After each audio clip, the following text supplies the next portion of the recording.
2004 सालनि हरनि दामजि तामैसति थामजि जराव खरगबुरै जिल्लाबुरै साजुगै वेस्ट पिएसनि नायनो थांबाय रमजाकमानि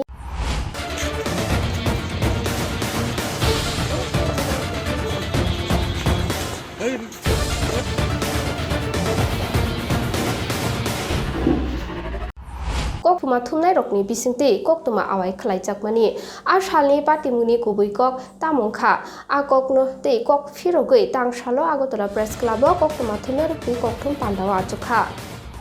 যে তোরা গাড়ি দিব না কিন্তু বিপরীত খুব খারাপ হইব তোরা গাড়ি দিব আমরা কি দোষ করলাম আমরা না করছি ড্রিঙ্ক না করছি কিছু আমরা তো সমাজে কিছু খারাপ কিছু করছি না সবাই যেমন প্রোগ্রাম করতেছে আমরা একটু প্রোগ্রামে গেছি আমরা তোরা শুনছি তোরা ডান্স করস তোরা ডান্সের মধ্যে গিয়া টাকা ইনকাম করস আচ্ছা এমন প্রুফ আছে কোনো আমরা ডান্স করতে গিয়ে আমরা টাকা ইনকাম করি আমরা সবাই আমরা হয়তোবা নারী সত্তা নিয়ে জন্মগ্রহণ করছি ঠিক আছে আমরা নিজেরা নারী ভাবি কারণ আমরা হরমোনের ডিসব্যালেন্স বা আমরা নিজেরা প্রত্যেক সময় আমরা নিজেরা সত্তা নিয়ে অনেকটা লড়াই করি কারণ সমাজ কোনোদিন আমরা মাইন্ডা নিছে না বাট কিছু লোক আমরা প্রচুর সাপোর্টে আসিল তার লিগা হয়তোবা সেখানে অনেক লোকরা সাপোর্টে কথা কইতাছিল কিন্তু ওই দুইজন রিপোর্টার যে আসিল তারা আমরা কোনোভাবেই করতেছিল না তারা আমরা কইতাছে তারা ড্রেস খুললা দেন ওইখানে তো পুলিশরা কী করছে খুব ভালোভাবে আমরা নিয়ে গেছে দুইজন মহিলা পুলিশ আসিল তারা কইতেছে তোমরা রাগ করো না তোমরা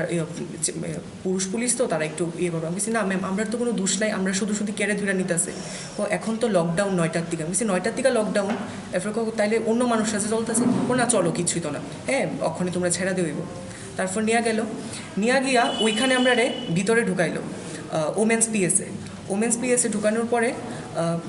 অনেক তারা রিপোর্টাররা এলো রিপোর্টার আওয়ার পরে ওইখানে পশ্চিম থানার থেকে দুইজন পুলিশ আইছিল জ্যাকেট পরানো ছিল নামটা দেখছি না কালো কইরা তাই না হয়তো বা অফিসারই দিব তাই না আয়া কইতাছে তারার ভিতরে কি আছে তারার ভিতরে যা আছে সব যা আছে সব খোল মননের চিন্তনে সে জন্মসূত্র থেকেই সে যখন বুঝতে শিখেছে সে একটা মানুষ ঠিক তখন থেকে সে নিজেকে মেয়ে হিসাবে নিজেকে তৈরি করতে চেষ্টা করেছে স্বাভাবিকভাবে এই সমাজে এই রকম যারা একটু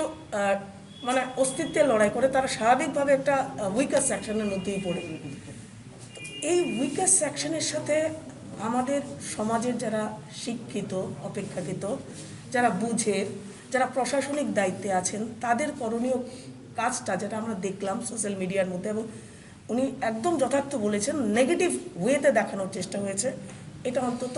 একজন মেয়ে হিসাবে একজন ত্রিপুরা রাজ্যবাসী হিসাবে আমাদের লজ্জা আমাদের সমাজের চতুর্থ স্তম্ভ সেই স্তম্ভের অংশ হয়ে এই ধরনের লজ্জাজনিত কাজ কি করে একজন ব্যক্তি করতে পারে সম্পাদন করতে পারে আমার যে সেটা প্রশ্ন এবং আমি আজকের এই আলোচনা ডাকার পেছনে এটাই অর্থ ছিল যে আমরা যেন একটা নেগেটিভ যা হয়ে গেছে ওটার থেকে হয়তো মানুষের দৃষ্টিভঙ্গিটা সেই দিকে আসবে এই নেগেটিভটাতে অনেক কিছু ভালো হয়ে গেল